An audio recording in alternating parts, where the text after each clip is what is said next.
Welcome to the audio edition of St. Giles in the Word. It's January 11th, 2024, and we are reading Matthew 11 and Psalm 10 from the New International Version today. Let's begin today in the book of Matthew. After Jesus had finished instructing his 12 disciples, he went on from there to teach and preach in the towns of Galilee. When John, who was in prison, heard about the deeds of the Messiah, he sent his disciples to ask him, "Are you the one who is to come, or should we expect someone else?" Jesus replied, "Go back and report to John what you hear and see. The blind receive sight, the lame walk, those who have leprosy are cleansed, the deaf hear, the dead are raised, and the good news is proclaimed to the poor. Blessed is anyone who does not stumble on account of me." As John's disciples were leaving, Jesus began to speak to the crowd about John. "What did you go out into the wilderness to see? A reed swayed by the wind? If not, what did you go out to see? A man dressed in fine clothes? No, those who wear fine clothes are in king's palaces. Then what did you go out to see? A prophet? Yes, I tell you, and more than a prophet. This is the one about whom it is written, 'I will send my messenger ahead of you, who will prepare your way before you.' Truly, I tell you, among those born of women, there has not risen anyone greater than John the Baptist. Yet whoever is least in the kingdom of heaven is greater than he. From the days of John the Baptist until now, the kingdom of heaven has been subjected to violence, and violent people have been raiding it. For all the prophets and the law prophesied until John. And if you are willing to accept it, he is the Elijah who was to come. Whoever has ears, let them hear. To what can I compare this generation? They are like children sitting in the marketplaces and calling out to others. We played the pipe for you, and you did not dance. We sang a dirge, and you did not mourn. For John came, neither eating nor drinking, and they say, 'He has a demon.' The Son of Man came eating and drinking, and they say, 'Here is a glutton and a drunkard, a friend of tax collectors and sinners.'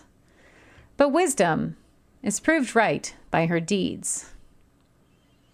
Then Jesus began to denounce the towns in which most of his miracles had been performed, because they did not repent.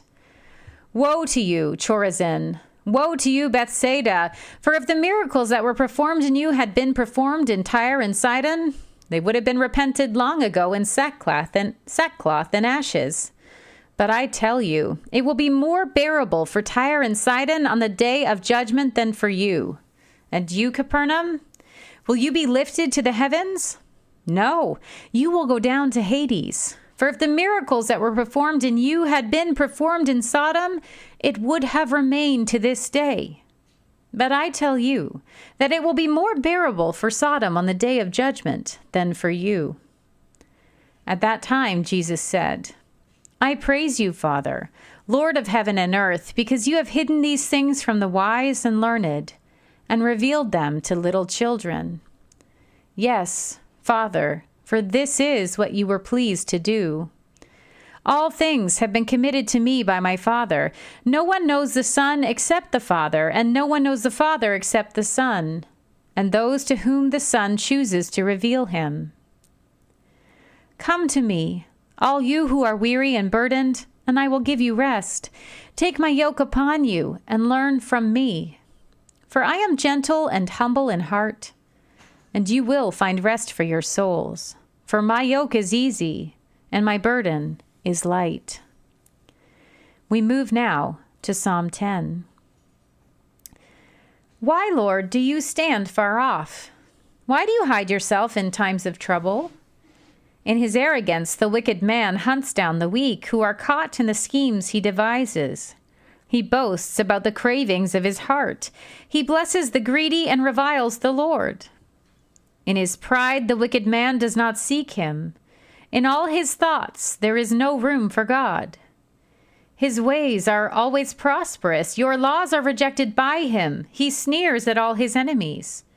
He says to himself, "Nothing will ever shake me." He swears, "No one will ever do me harm." His mouth is full of lies and threats. Trouble and evil are under his tongue. He lies in wait near the villages. From ambush, he murders the innocents. His eyes watch in secret for his victims. Like a lion in cover, he lies in wait.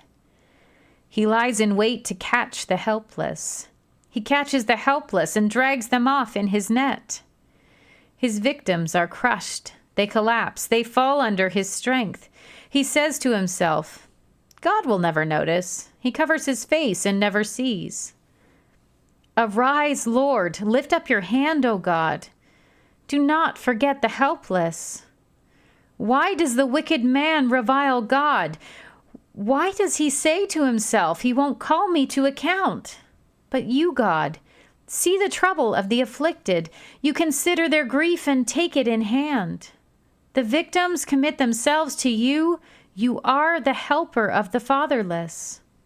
Break the arm of the wicked man. Call the evildoer to account for his wickedness, that would not otherwise be found out. The Lord is king forever and ever. The nations will perish from his land. You, Lord, hear the desire of the afflicted. You encourage them, and you listen to their cry, defending the fatherless and the oppressed, so that mere earthly mortals will never again strike terror. Here ends our readings for today.